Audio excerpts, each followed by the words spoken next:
My name is Christy Busby, and you are about to listen to the next episode of my podcast called F.A.T.E, From Atheism to Enlightenment. So come on in, join me. We're going to talk about it all, from atheism to enlightenment. Alrighty, guys, here we go. Get ready, and welcome to your F.A.T.E. Welcome, everyone, to the next episode of F.A.T.E. How's everybody doing today? On today's show, I have Scott Flynn. He has a book out called Love Outpouring, Experiencing Ever-Present Happiness by Illuminating and Eliminating the Difference Between Who You Are and What You Have Mistaken Yourself to Be. It's going to be a fascinating topic, gang. Scott Flynn, welcome to your F.A.T.E, my friend. How you doing today? I'm doing wonderful. Thank you for having me. Thank you for being a part of the show. I really appreciate you taking the time to be here with me. I read your book. I thought it was super illuminating for sure. And I was behind some of the concepts of your book to begin with. But let's start from the beginning. I'd love to hear your journey, how you got here, how you brought yourself to write this book, and where did your personal spiritual journey begin? I didn't seek the message. The message found me. If I was to look back, 10 or so years ago, I wasn't supposed to be here right now. I had no idea that I would have been in this message, written this book, fall in love with a culture that I had no idea about before. And so it seems like in this world of non-duality, which is what we're talking about here today, there's two reasons somebody would fall in love with this and engage themselves in this topic. One is just you're a truth seeker. You want to know the truth. You're just out in the world seeking to know the answer of life. And the other one is, which is why most people are here, because of some sort of suffering in their life has made them realize that nothing else or nothing in the world can fix their problem, only falling back into their self, surrendering to their self. So these two paths both lead to the same place, and that place is yourself.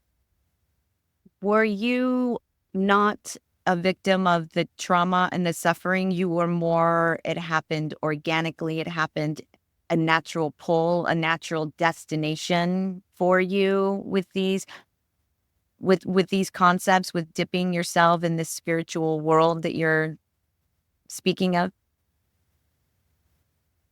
No, I'm here because of suffering. Oh, you're here because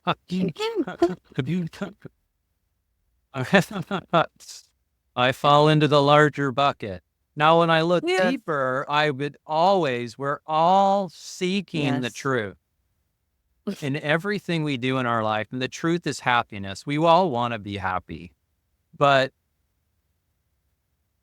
what happened is that in 2008 in the housing crash, value evaporated because I was a home builder. And so value evaporated and how I like to describe it, it's like it tore the fabric of my understanding of reality, of life, on how things are supposed to work. And that ripping just sent me into a tailspin of, at the time, was depression, because out of it, there was financial loss happening. There was shame. There was guilt. There was confusion. And I didn't know how to handle that. So my psyche just went into the abyss. And I found myself in a place of darkness, of hopelessness that I never in my wildest dreams could believe existed, like a person could go there. And so it, being the guy that I am, and we're all this, we all want to dig ourselves out of it and come back out of that hole to have a quality life. And I just went on a 15 plus year journey to try to be happy. And I tried everything. This is where, transcendental meditation, meditation came into my life, mindfulness. Let me clear my throat here. I did talk therapy. I was, doing pharmaceuticals from my neurologist. I microdosed psilocybin. I read Michael Pollan's book, How to Change Your Mind, and found somebody that would hold space for me to do a large dose of LSD. I did everything. And it appeared to work temporarily, but it never got underneath the root of the problem. I find that to be fascinating, and I can so identify with everything you said. I've been on a similar path of having trauma. Mine was health related, being so dark that I've never thought I could ever dig myself out of a hole. And I was an atheist, so I had no spiritual knowledge, no God that I was seeking to help me, nothing. But I did start doing things like energy healing, ayahuasca journeys, same kind of, and I don't know what part of the journey I am. I'm still in the beginning, I think. I'm certainly not 15 years in like you are. So maybe this is, synchronicity. Maybe this is my path that I'm going to get to eventually. But I have definitely been doing everything. When you were like listing everything you've done, I'm like, oh, yep, did that. Yep, did that. Yep. It's interesting that when we get into a traumatic experience that rips everything away from who we think we are, that we go through very similar, and not everybody, some people could maybe take the other road and get into drugs or go further down the spiral seeking to free themselves from that pain in a different way that is never going to get you there. Or you can get to a place where you can start seeking truth and what are we doing here? What is the nature of reality? Who am I? All of those very important questions. Yep. And, we're all on the journey together, Scott. Here we are. Yeah. Let's talk a little bit about the principles behind love outpouring and their origins. You speak of non-duality. Why don't we talk about what you mean by that so people understand the nature of what we're talking about?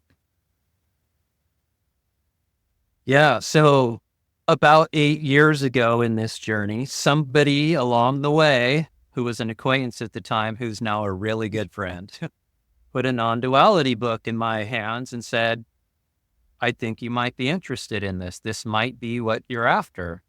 And at the time I read it, I'm like, I have no idea what this book is saying. I am surprised I even finished it. But there was something within me that knew that it was really important. Whatever it was important, and I needed to continue down this path. And so, yeah, it led me into this realm of non-duality, which is a subject that is basically non-existent in the States, in the West, you could say. And non-duality is the English word for the Eastern philosophy of Advaita Vedanta. Okay, where Advaita literally means not two.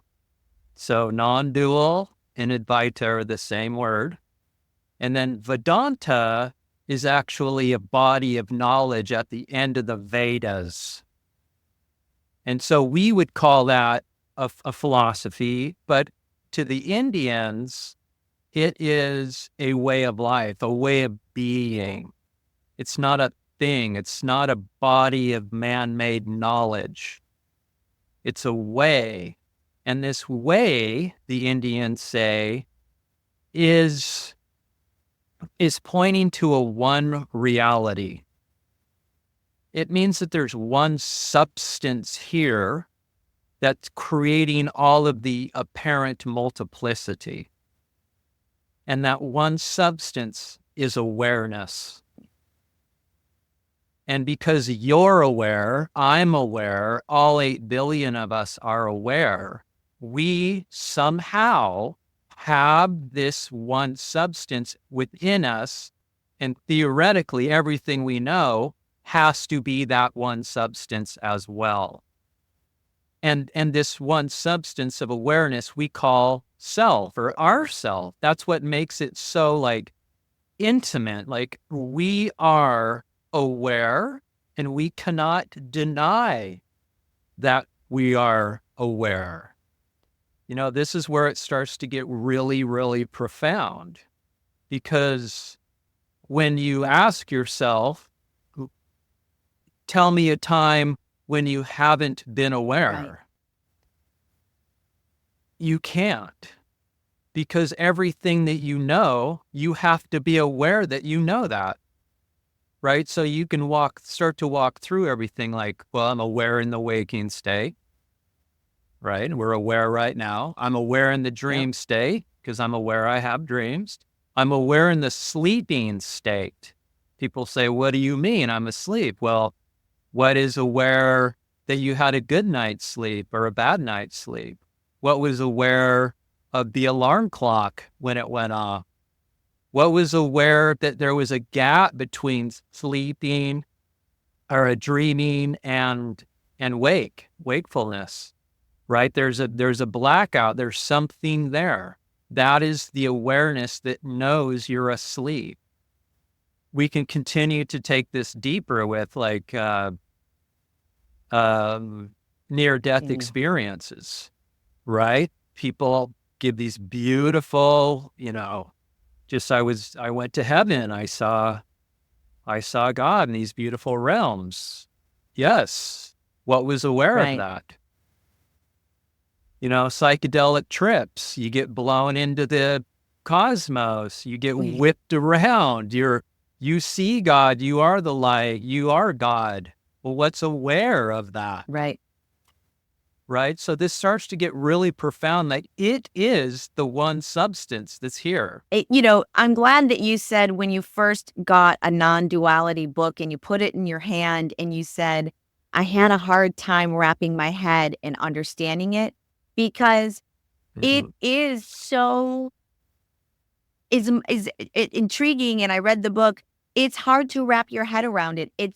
I found myself rereading sentences over and over again to try and understand exactly what you were meaning. It's not, it requires you to really almost put on a different lens on your eyeballs and think about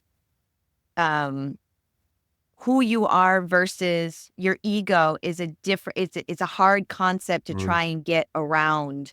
So why don't we talk a little bit about that aspect of who we are, our ego and ourself, and how we can differentiate between the two, and how the ego prevents us from really knowing what we are. Yeah, I would say with what I'm about ready to say, when you're equipped with this knowledge, like you'll understand how it all works. So there's this spurious entity that arises out of self. So out of this one substance of awareness, this spurious entity we call an ego. And it it's arises out of you. So it's tethered back to you. So there's always a string home to yourself, a leash back home, you could say. But because the ego has risen out of wholeness, it itself is this sense of lack. So this contraction in us, we feel this contracted sense of person in here somewhere, right? And in this contracted sense of lack, we then are out in the world trying to find happiness. So we're out feverishly running around this world our whole life, looking to fill this sense of lack, when all we need to do is turn our attention back onto the wholeness in which that spurious illusion of an ego rose from. And that would solve all of our separation and suffering problems. There's no shortage of those in the world. Yes. I mean, it's almost an existential threat at this point. People are feeling, I can't remember a time that I've been alive where there hasn't been this amount of people feeling despair, people feeling depression, mental unwellness, overall dissatisfaction with their lives, filling ourselves up with material wealth, filling ourselves up with shopping, drinking, antidepressants, drugs. There's just a wealth of dystopian feelings in our consciousness, I feel, at this point in our existence. I don't know what the solve is, but I certainly believe that if people truly did understand what and who we are, that we could revolutionize, transform our society in the way it functions, the way we treat each other, the way we treat the environment, the way we treat other species. It could revamp and rethink everything. It could be our one and only hope at this point, truly. You talk a little bit about in the book, matter first reality versus conscious first reality. Can you explain those two concepts and how they're different and what shifting from one to the other one would mean for your belief system? When I say we, 95% of the world believes, we've been taught that about 13.8 billion years ago, there was a massive event that happened called the Big Bang. And out of that Big Bang, matter arose. So out of nothing, all of the matter in the universe arose. And over billions of years, it consolidated and solidified. And a few billion years ago, the Earth became the Earth and became habitable enough for us to live here. And we crawled out of the ooze and we stood upright and created a brain. And out of that brain rose consciousness. And with that body and consciousness is what has created the world as we know it and all of society. That is our mainstream basis of reality. Where it gets perplexing is that this is not the findings of quantum physicists. This is not the findings of neuroscientists or psychologists. When you ask the physicists how this isn't plausible, well, when they go to look for matter, they realize that whatever they're looking at isn't it in a standalone form. That whatever it is they're looking at has an underlying reality that gives it its reality. So then they say, all right, well, what's this then? Well, it's not this, It's borrowing its reality for the other underlying substance. So a quick example, take a tree or wood. Wood has an underlying reality of carbohydrates. So carbohydrates gives wood its reality. What's the underlying reality of carbohydrates? Well, it's carbon, hydrogen, and oxygen. And you can keep just working down. Then you get to the atom. Then you go subatomic down into, you know, um, I bosons, and I it just remember goes that boom. example in the book, and when you were going down, like, because I have a degree in science. My degree's in animal behavior and neurobiology, and once you started getting under Uh into bosons and stuff like that, I was like, I didn't huh. even hear any of these scientific particles. I mean, it's been a long time, but I had not even heard of them. I'm sure they're based on quantum mechanics, which is not something I'm proficient in, Yeah, but I had never heard of some of they got those tiny details of what it's broken down yeah. to. So that was fascinating to me. I loved that example. They're trying to find the source of Yeah. matter, is what they're trying to do. And then it gets down into dark energy, and then dark matter, and then dark energy. And dark energy is just this infinite potential of energy, you could say. They say it's like a two-dimensional soup of infinite potential. And that's where everything arises out of that. So when we look onto the world, the matter isn't matter. You know, Yes. neuroscientists, when they look for an ego, they've never isolated an ego. They can't find it. They say that it's, electronic, firing of energy within your brain, these nodes that turn off and on. And I'm not something that turns Mm-mm. off and on. I'm Yeah. Yeah. permanent, Yep. right? So that means they haven't found your ego. So they haven't found matter, that which is your Yeah. body. They haven't found your ego, which is your mind. And then the psychologists have this super hard problem they haven't solved, called the hard problem of Yes. consciousness, where they can't figure out, they've got no probable explanations on how consciousness arises out of matter. It's because matter isn't what they think Yes. it is. I mean, it gets really, the whole thing starts to break Yes. down. It does. And then you're like, well, what is here? Oh, maybe the Indians were right. Maybe there is consciousness here. There is awareness here. Yep.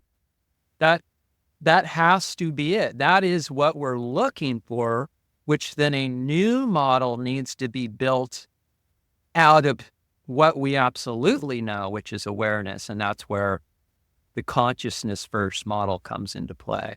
Do you feel like that is a model in which they would even allow us to? I'm just wondering, at some point in the game, quantum mechanics and the scientists have been really starting to discover a lot about the nature of what our reality is. It doesn't seem to be penetrating mainstream science as far as what we are taught.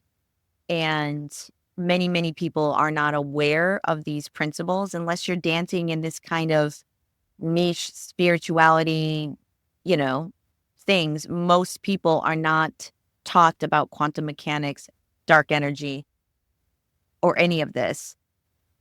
I kind of feel like if we were to start really embracing these concepts and understanding what and who we are, we would literally have to change a lot of things about our society. And I feel like there is a train that's on the tracks that they would like to keep moving in this direction, regardless. And I would like us to start seeing our species in general start to evolve past what we now see ourselves as, which is matter, which is mechanical almost.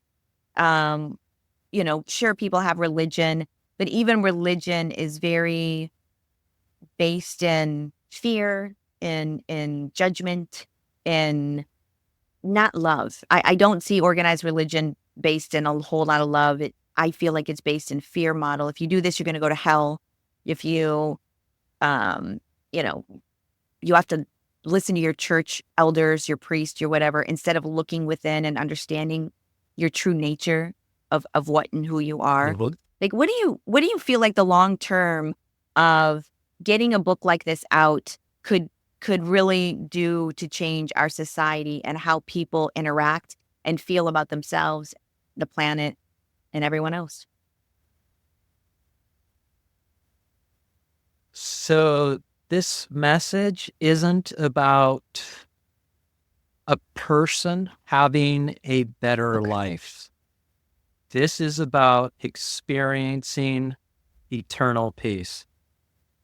Because to a person, an ego, it wants the world to change so that it has a better life. So it wants the world to, as it's striving to work, have all the lights be green. It wants to get to work and have a raise without even know it's coming.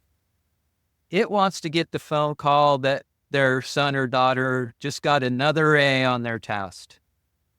This is it wants this perfect light to happen for it. What this is saying is that when you change how you experience yourself, then the perception of the world changes. So when you experience peace, regardless of what the world is doing, you experience that from a peaceful place. Because we can't change the world. We can only change how we perceive the world. Good point. See that Yes. difference there? The world is going to be the world. Yes. Good. It's how we perceive the world and experience it. How do you feel about the concept of, you know, we actually create our own reality as far as manifesting what we experience here? How does that relate, or does it, to non-duality concepts? Is that something that is aligned? So non-duality is a little bit more Okay. radical because it's saying that when you come home and rest in yourself, there is no person there. Interesting. Self is infinite. A person is finite. So they don't line up. You can't have them simultaneously happen. That's what an ego wants out of this. It wants to be the doer of infinite love. It wants to know infinite love, but it can't. It's like the moth before the flame. Right. To experience the true beauty and infiniteness of self, the ego has to perish in that. And then all that remains is unconditional love and acceptance. So that is, to use your word, reality. You're coming in line with reality. As ego dissolves into self, you're coming in line with reality as reality is manifesting. That's a lot to wrap your head around. Whew.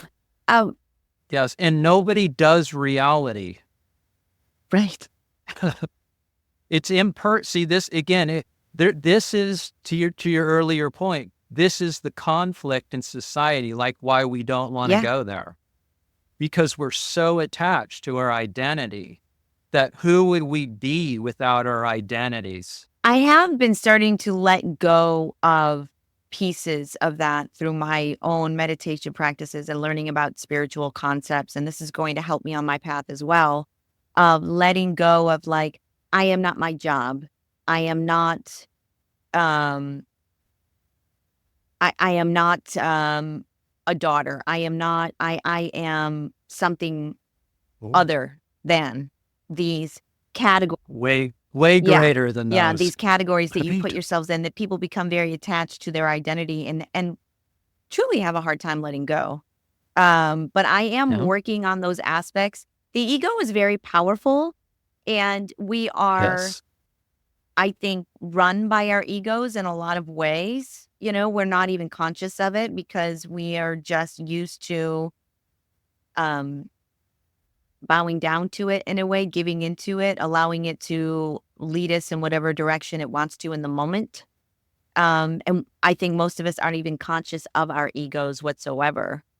Um, why don't we talk a little bit about some of the practices people can do to notice the difference and start chipping away at their ability for that ego to overtake them in their daily lives? Yeah. I like to bring in some hand puppets on this to get some I love that. visualization. I So, so this is the ego's life. We're going to say the ego resides in here. This is and the ego's constantly looking out onto the world. It's an outward projection, and every single thing in its life comes back to itself. So I am a man or a woman. I am a father. I am a husband. I am a son. I own a house. I wrote a book. I am an author. I have pain in my left arm. I, I, I, I. There's nothing in your life that doesn't have this thing at the center of it.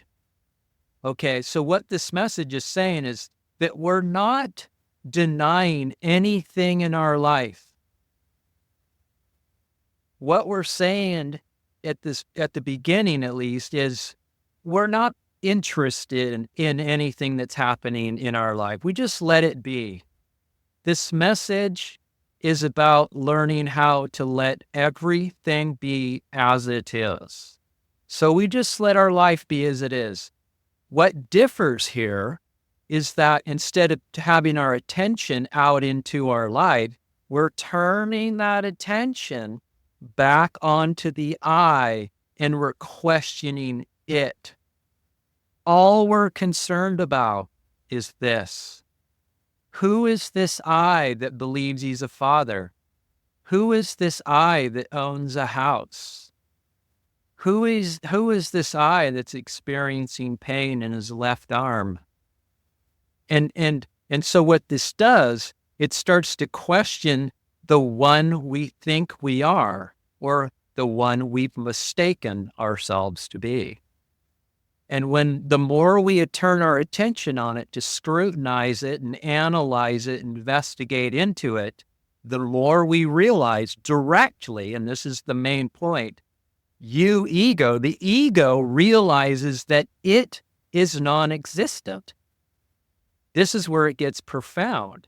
The ego, has to see that itself is not real. And it's in that direct experience that then then what remains if there isn't a person here doing that? Well, what remains is the one substance of awareness, which is yourself. And in that awareness is all the qualities we are so desperately seeking out in the world. It's this ego that creates bondage and separation from the wholeness of ourself. And the moment you get a taste of that, like, oh, wow, this has got some validity to it. I'm going to keep questioning the ego, like keep looking behind the curtains until you realize this is the truth. Let me ask you this. How long have you been studying non-duality, Eastern philosophy on these principles? And at what point did you really start making the switch to where in your daily life, you are feeling more at peace, more whole, more happy than you have ever been based on learning who you are? What was this process for you? So that book was put in my lap about 9 years ago. Okay. I was seeking an understanding from wherever I could get, because I'm like, what's going on here? Like, I need some more information. Like, who's the authority on this? And so I set off on a trek, on a search. I became a seeker. And it took me about 4 years to come into this message of Advaita Vedanta. At first, I was in a message known as Neo-Advaita, which is a very shallow understanding of this. It doesn't lead to the depths. It doesn't give you the answers to all the questions you have, and it doesn't bring in love. Advaita is about love. It's a story of falling back in love with yourself, and that came into play about 4 years ago now, where I was listening to a Rupert Spira video, and it wasn't the first time I encountered him. I'd encountered him several times prior, but I wasn't mature enough to hear what he was saying. I wasn't spiritually mature enough, but I must have been at that moment, and I heard it. He took me straight to myself, and I was like, oh, it's right here. I am it. I am is what I am seeking. And so this message of Advaita Vedanta just got deeper and deeper, not since I was on the correct path, which led me to India, which led me to the teachings of Ramana Maharshi and all of the Indian sages that have come out of India and their profound culture that I say has set me free. This book is meant to expedite what I just said, right? It's to try to take you there within a year or two, not 9. Right. Because depending on our spiritual maturity, you're going to have to spend some time in the intellectual side of it, like coming in line with it, right? Like trusting it and being curious. Yes. And then you seem to reach a point to where you surrender into yourself through a practice known as self-inquiry. And once you do that, you could say it's over. Like you're done. The ego's days are numbered. Because once you turn your attention onto yourself, which is just pure peace and tranquility, you know that there's nothing out in the world that you can go find or get or attain that can ever deliver what yourself can. Would you say you're at the state of your spiritual journey where there isn't much that can rock you or spin you or provoke a trauma response? Are you there? Are you resting every day in a sense of such peace and tranquility that regardless of your surroundings, you remain in that state? Is that where you're living these days, Scott? Primarily, wow. The answer is Wow. yes. And it's because I prioritize happiness. I prioritize contentment. And what does that mean? Where do I find that? How do I do that? And this is where it gets so simple. The mind says it can't be possible. The only task you're asked to do in this message is to turn your attention onto yourself and rest your attention there. That's it. And attention, or yourself, you could say, cures the problem from the root out.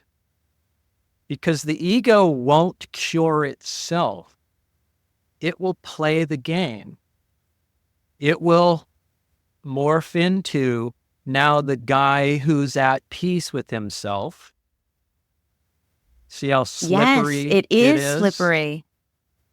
It's totally slippery. So the only way to do that is the ego, which is another word for attention, because the ego is the one who thinks it's attending to everything, that when it turns around and sees where true happiness resides, it prefers to be here now instead of out there. And because of our conditioning, it can take It can take a while for that realization to happen. Yes. But anybody that does this is where the sages say we can all be saved. All 8 billion of us, because we know ourselves, can experience the love of totality, the love of awareness, the love of God, whatever words you want to put on that. Through my spiritual journey, I've heard many people say that God is not external, it is an internal, and that we are basically beings of light, and the source of which is what we would call energy, God, universal source of Mhm. all, and that we are all pieces of this consciousness in this form to learn more about who and what we are in a way. What are your Mhm. what are your thoughts on that type of theory? This goes right into the consciousness Mm. first model of Well, let's reality. talk about that. That because there's only one substance, there's only one, there's nothing dual about this, is that I'm going to come up with another hand puppet pair. This is consciousness, this is awareness, there's only one. And it's either in one or two states. It's either in the state of itself or an activity of itself. Okay. But again, you got to be real careful with words because there isn't two. There isn't consciousness that has pulled itself away and is active that can look back onto itself. No, this never detaches. So it's either in a formless state. I'm going to use the word state. It's formless, the unmanifest, or it's collapsed into its own activity of itself, which we could say that this is the form of the formless, but never becoming separate from itself. It never does this. It's only this. That is the consciousness first model of non-duality. And at the end of the day, from what I understand, everything is conscious. Everything is conscious. From the plants, the animals, we're conscious. I've even heard people say that inanimate objects are conscious to a certain extent. Cars, material things that we would not think had any type of consciousness at all. I've heard other people say there is a level of consciousness even within that. What do you think about that? So here's where we're getting to the total bottom of this. There are no things because the one substance of reality is unborn. It's unborn, therefore it never lived and it will never die. There's nothing that can stand outside of it. There's no thing, because to have a thing, it has to be relative to another thing, and now you've got duality. So it can't pull itself apart from itself because all it finds is more of itself. It can't stand outside of itself and look back to itself because there is no outside of itself. So at the core of this message, nothing exists. Wow.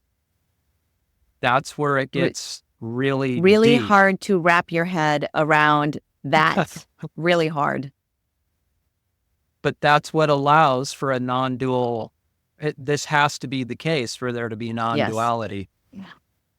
And that's why nothing can be separate, right? That's where this comes back to the beauty of it, where it's proof that nothing is separate from anything else.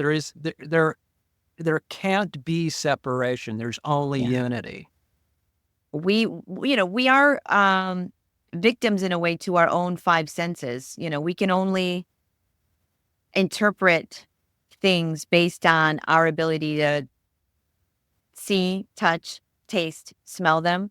Even with our eyesight, we're limited to a certain spectrum that we can see. There's things that are going on beyond our sense of being able to see that are real, that are out there, that are things that we can't visualize within our own ability, our own eyes. So I've always said, and I say it all the time, that there's so much more going on out there than what we are even able to interpret with our own senses.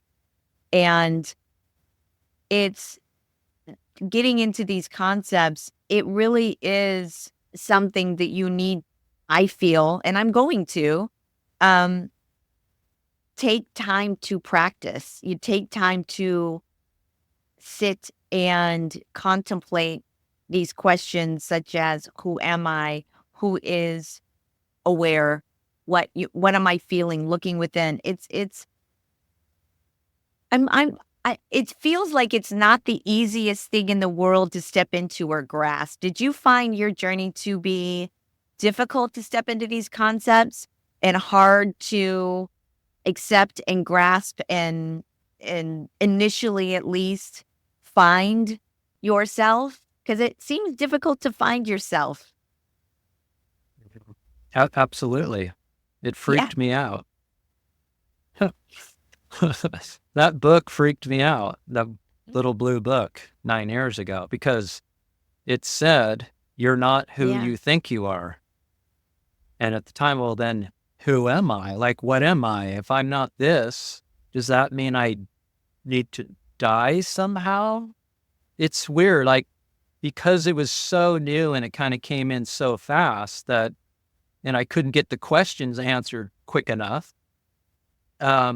Yeah, that's one of the primary roadblocks in Yes. this is this fear of the absence of individual, of a person who's going to do this life if I'm not here to do it.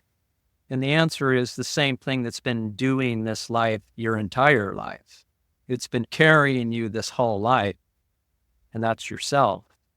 But yeah, the fear of the absence of Yes. person definitely is something that can't be overlooked. It needs to be addressed, and that's why I encourage the continual peeking behind the curtains just a little bit if Yeah. you need to see if this is true or not, and the hopes that you experience the joy that comes out of the dissolution Yeah. of the ego. Plant It- medicine might be able to yeah, help that because, it does kind of do an ego dissolve in a way, not in the same way I don't think as this process would be, but a temporarily. temporary dissolve of what you think Yeah, you are anyways. yes. It does open you up to the Yes. possibility that this message has truth to Agreed. it. Agreed. Absolutely. But it in itself, it's another temporary vehicle of Yeah. of It is. peace. It's not going to get you there. You're gonna have to do the work. It is a temporary state, and then 9 times out of 10, you go back to thinking, feeling, sailing exactly what you were feeling Yep. before you went on your journey. So, exactly. That's Yeah, samsara, exactly. the ebbs and flows of happiness and Yep. unhappiness that we all just, this is suffering in general. I mean, Let's talk a little bit about some of the concepts or definitions in the book that you speak of. Like you talk about Ninyani. What is Ninyani in the book? Brewer. A Niani. What Niani. is that? A Niani. Niani. Okay. So, Yeah. Jnana, we start there, is one of the four yogas in the Vedic scriptures, right? So the Indians have four primary paths called yogas, and one of them is known as Jnana, which is pure knowledge. And what is pure knowledge? Yourself. awareness, is that pure knowledge. So when you know pure knowledge directly as yourself, you know nothing other than that. Okay? And in that one knowing, you know all, because it's in that one contains everything, because it's nothing, everything else is nothing but an activity of itself. So when you know the one awareness of yourself, you know all. This goes back to your question when you asked me, am I permanently content? A jnani is. A jnani is somebody who has permanent abidance in self. All they know is the infinite love of the one reality of their self. And nothing in the world can pull them away, because there isn't a world separate from them to pull them into anything. There's only the one love of themselves. That is next level. I want it to be profound. I mean, I'm honestly, I love profound things. That's one of my discoveries in this. I'm like, I love really profound things. And the most profound piece of knowledge that I've ever encountered is that I am, is that truth of profoundness. That I am, and you are, your I am, my I am, all 8 billion of our I ams are that one truth.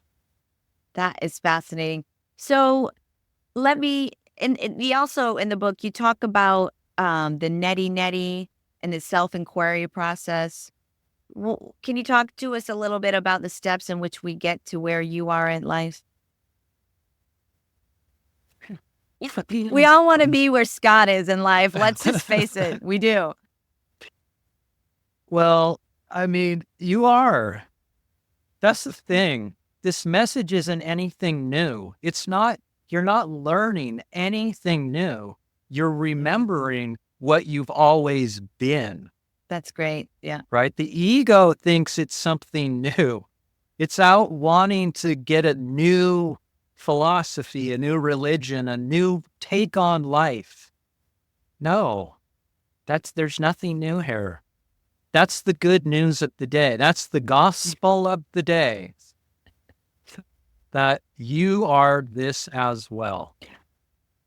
So neti is, it's Sanskrit for not this, not this. Okay. What it is, it's an elimination practice of everything that you are not. Because the mind cannot know the self. So the finite mind can never know the infinite self directly. But what the finite mind can know is what the self is not. Okay, so, back to what you were saying earlier about, I'm not a sister, or I'm not a daughter. These identities, okay, you're starting to chip away at the falseness of yourself, which reveals the truth of yourself. So it's a practice or an understanding before you literally turn within to see who you actually are. And so this neti process, let me give you an example. Okay. Okay. Is a thought aware of itself, or are you aware of a thought? Can a thought sit on a table and be aware of itself? Or is it you that's aware of that thought? I would be aware of that thought. Yeah. What this is showing you that is you are not your thoughts. Mm-hmm. You are that which is aware of your thoughts. Yes. Okay. You're starting to separate yourself from the belief that I am these thoughts in this mind. Yeah. You can now do that with images Is an image aware of itself? No, Or are you aware of that image? I am aware. You're the Yeah. awareness. Okay. Memories, ideas, anything mind driven is not aware of itself. It's you who are aware of them. So these now become objects within your awareness. They're not you. You're not an object. You are the awareness that's aware of the objects. So in general, is a mind aware of itself? Can your mind sit on a table and be aware of itself, or are you aware of your I mind? am aware of my mind. That's right. You are not your mind. I mean, like, it's like, Yep. and Okay, now let's keep going all with right. this a little bit. Let's do this with emotions, Mm. feelings, sensations are all objects that are not aware of themselves. You are aware of them, which leads to the body. A body is not aware of itself. It's inert. It's you who are aware of your body. When So you're not your mind or your you are body. that which you are is aware of your mind and your body. Yes. You got it. Yes. I think I'm starting to wrap my head a little bit around this information. It is profound. It is deep. It's hard to discern between your ego and your inner true awareness, consciousness, energy. It is Mhm. a fascinating. I am definitely glad that I read your book. I am I am going to march in this direction. I am because I do feel that it is going to give me, I've everybody has trauma. I certainly am dealing with trauma in my life. I'm certainly starting to understand when you started saying you are not your feelings or your sensations or your thoughts. Mhm. Those are big things to start really acknowledging is that you are aware Yes. of your emotions.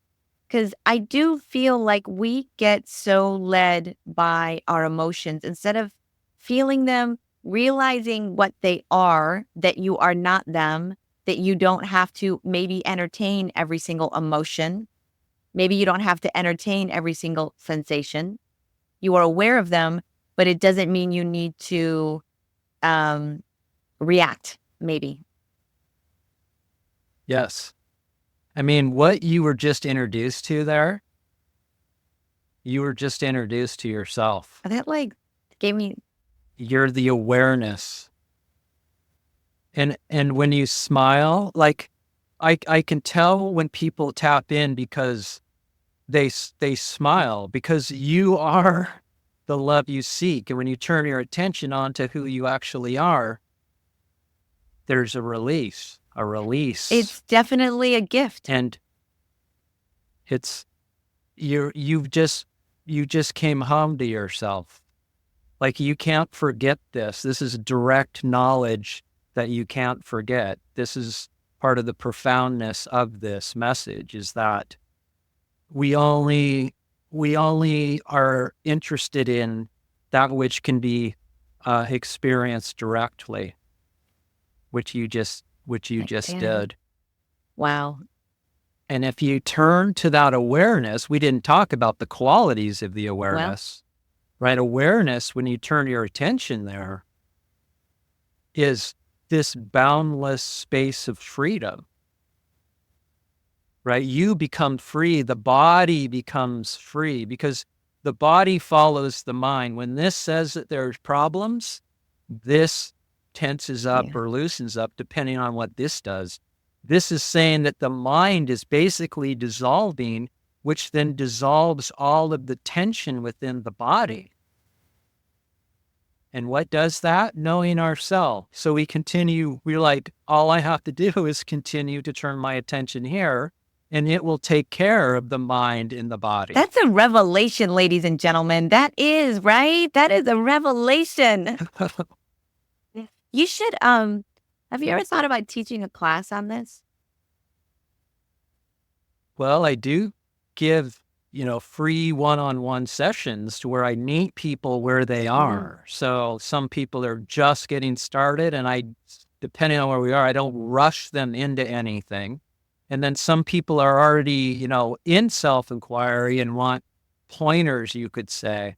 So I try to meet people where they are. But because of you and who you are and what you do, I wanted to take you there to yourself during this so that you can experience that right here and now. Yeah. I mean, it's definitely next level feeling of excitement in a way. Mm-hmm. Awe. You mentioned the awes in the book. Let's talk a little bit about that. I know we're coming up in an hour, but let's dabble a little bit more down this road. Yeah. You talk about a sense of awe that can help us bring us to that space to where we get a sense of our true nature. Why don't we talk a little bit about that? What can you tell us about that sense of awe? Yeah, it seems like some of the earlier knowledge about this is utilizing our kind of day-to-day understanding to break our mind open, right? So awe is actually an emotion that rarely gets talked about. Awe is when you encounter something that your mind is it's too limited to take in that knowledge. And so there's like a gap between what it knows and the new information, you could say. And it takes time for your mind to catch up before it starts to comprehend and get, oh, I get that. And in that space, you could say, is this awe. You're, like looking into the Grand Canyon or deep space, or, being on an amusement ride where the bottom drops out and you're falling. Yeah. Yeah. Right. It's a state of profoundness. And it's just, you could say it's a consciousness expander. And I mean, it's depending on what you're looking at and what you're doing, but sometimes awe is a sense that is so fleeting. It's like sometimes it's there and gone before you can really, before you can really kind of feel it almost. Like you can really kind of acknowledge it. It's like it's there and you feel this sense that, because awe is not something we as humans feel very often. It has to be a special moment, a something that is outside of our normal experience, that it hits us and it's gone before we can even taste it. It almost feels like. And the greatest experience of awe is when you turn your attention in and know yourself. That yourself is awe. Awe is experienced when you touch and know yourself and come home to yourself. That's why, a lot of the great masters, or even, Einstein was saying things like, it's a childlike wonder, right? It's in that childlike wonder where this awe, this flowing imagination comes through you. It's childlike. It's awe. You are awe. You are profoundness itself. I so love this entire conversation. I think it's so important, and I hope it touches as many people as possible. I really do. If people are looking to step into this sense of getting to know what we are, who you are, self-inquiry, all of that, it is I think it does have to be a practice. I know I'm going to be thinking about it on a daily to try, because it's fleeting. Even that moment of me experiencing it, Mhm. it's I feel like it's escaped me already. If that makes sense. Um, Yes. what do you feel like is the biggest roadblock to people experiencing this more often? What is the best advice you can Yeah. give somebody if they are looking to be like Scott Flynn? We touched on one of them. One of the roadblocks is the fear of not knowing who you'd be if you let yourself go, your egoic self, your identities. But I say the biggest one is self-doubt. That's self with the capital S. The belief that this cannot possibly be the truth. That I am isn't the truth. Like I am not it. And it has to do with our conditioning. Our conditioning runs so deep for so many generations that has moved us away from this, that hacking through the jungle to get back there might take a little bit, but it's there. It is the truth. When we sit quietly with ourselves and be honest with ourselves, we know that this knowing, this calling from within, this whisper is there. And it's following that tether back home to see the truth that you are the truth. And so the number one roadblock is self-doubt. I can see where that would be a huge, even within my own being of, yeah, Yeah, yeah. because it's so simple. It's prior to simple. It's prior to your mind. That exercise we just went through. You are awareness. Awareness is prior to everything that you know. That's why it's so simple. And then you only have one task, to turn your attention within and know the one of yourself. So there's only one. There's literally never a second thing or experience going on here. I mean, on that note, Scott, that is a lot. This was a lot, ladies and gentlemen. This was a lot. I encourage everyone to go pick up Love Outpouring. It will crack open that brain of yours and make you think and really bring a new sense of everything, really.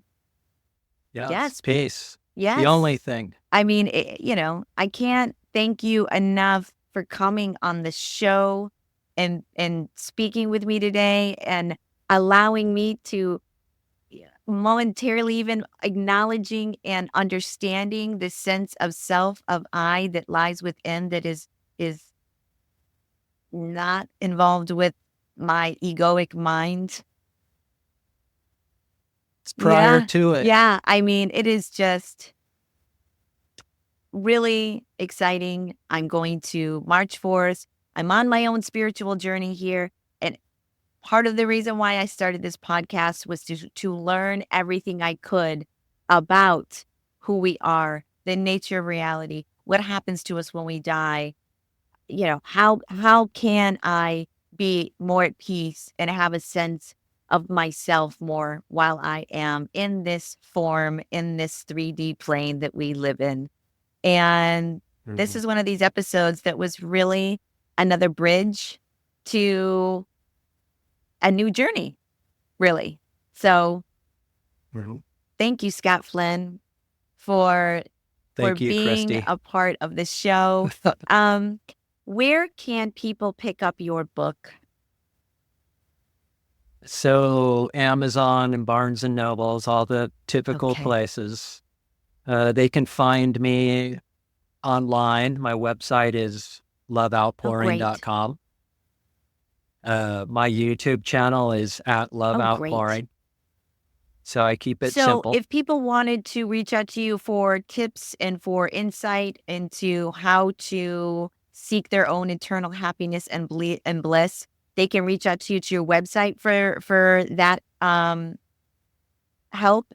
And Yes. in your YouTube channel, do you just do like clips of like what could people find on your YouTube channel that would assist them in this journey? Yeah. I have a knack for being able to put this in like verbal Mm. diagrams for you to see what's going on. So I've got a lot of like phase by phase stuff or step by step. Plus I've got, different playlists on there like self-inquiry, surrender, start here, what is self, what is ego. So I am describing in words and diagrams what we just spent an hour talking about, which helps you understand quicker. My goal is to expedite your happiness. I love expediting the happiness. Everybody be doing that. Well, I will put all of that in the show notes. And like I said, gang, pick up that book. It will open up you to experiencing life in a different way completely. And peace and happiness is the goal always. Yes. With Yes. that, gang, thank you so much, Scott Flynn, for the conversation. I am honored that you came to join me today. I will put all of it in the show notes. And ladies and gentlemen, that is a wrap on this episode of Fate, from Atheism to Enlightenment. And we'll see you next week on the show. Thanks, everybody. Bye, Scott. Bye. And that is a wrap on this episode of From Atheism to Enlightenment. I hope you enjoyed this one. It was one for the books. I mean, pretty hard concepts to wrap your head around for sure. And this is, I don't know, I felt like these are concepts and teachings that you have to put some work and effort in. It is not going to come to you easily. But hey, true peace and happiness, who said it was going to be easy, folks? I mean, we're all searching for more happiness, more peace, more calm, a better sense of well being. And if this is the path to it, then journey on, my friends. Like, let's go. I am going to put these practices into my own life.